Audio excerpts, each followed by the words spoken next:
और हमारे साथ तमाम गेस्ट इस वक्त जुड़ चुके हैं। सबसे पहले मैं उनका परिचय कराती चलूं। हमारे साथ इस वक्त मृत्युंजय तिवारी जी आरजेडी से जुड़ चुके हैं। बहुत बहुत स्वागत मृत्युंजय जी आपका। अरविंद सिंह बीजेपी से हमारे साथ जुड़ गए हैं, बहुत स्वागत सर। अरविंद निषाद जेडीयू से हमारे साथ जुड़े हुए हैं।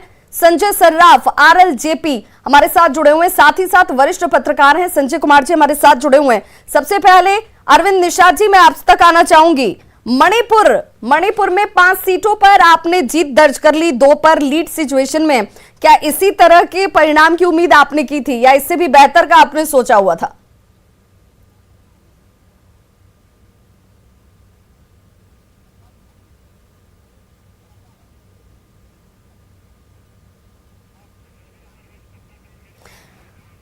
चलिए मैं संजय जी के पास जाना चाहूंगी। अरविंद जी की आवाज सही तरीके से नहीं पहुंच पा रही है।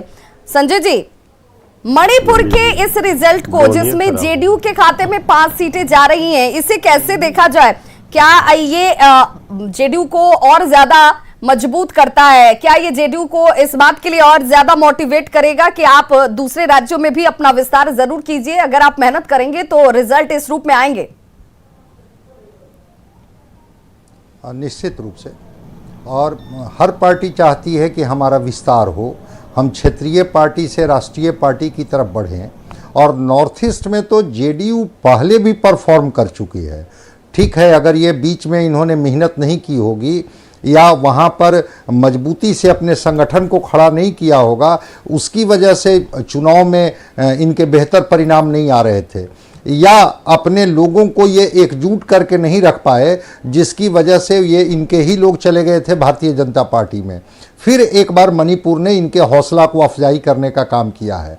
अब कितनी मजबूती के साथ वहाँ संगठन को धारदार बनाएंगे या सरकार बनाने में इनकी कितनी बड़ी भूमिका होगी, अपने विधायकों को ये इंटैक्ट कैसे रख पाएंगे, ये तो इनकी पार्टी की स्ट्रेटजी है। लेकिन नॉर्थ ईस्ट जिस तरह से इनको परिणाम दे रहा है अलग अलग राज्यों में, कहीं ना कहीं से ये बात तो है कि इनकी ज़मीन वहाँ मजबूत दिख रही है। और अगर ये जमीन को उर्वर बनाएंगे तो निश्चित रूप से फसल ये काटेंगे, इससे कौन इनकार कर सकता है? बिल्कुल। तो अगर आप अपने संगठन को मजबूत रख पाते हैं, आप अपने विधायकों को इंटैक्ट रख पाते हैं, तब आपके लिए ये जमीन जिसके उर्वरता की बात की जा रही है, जो आपके लिए उर्वरक तो है, लेकिन इसे आप बना कितना पाते हैं ये आपके ऊपर ही निर्भर करता है। अरविंद जी से ही जवाब ले लेती हूँ। अरविंद जी, आप 5 सीट तो जीत गए, 2 सीटों पर बढ़त भी है। आपके लिए पहले भी बेहतर स्थितियां रही थी, एक बार फिर से वो स्थिति दिखती है, लेकिन आपके वजूद को लेकर सवाल जरूर है, संशय जरूर है कि आपके विधायक इंटैक्ट नहीं रह पाते हैं। क्या इस बार ये सब स्थितियां नहीं बदलेंगी? देखिए, ऐसी स्थितियां कभी नहीं आएगी। जो हमारे विधायक जीते हैं मणिपुर में, पार्टी की नीतियों, विचारधारा, नेता में आस्था व्यक्त करते हुए वो हमारे साथ रहेंगे और जीते हैं। सबसे बड़ा प्रमाण यह है कि हम लगातार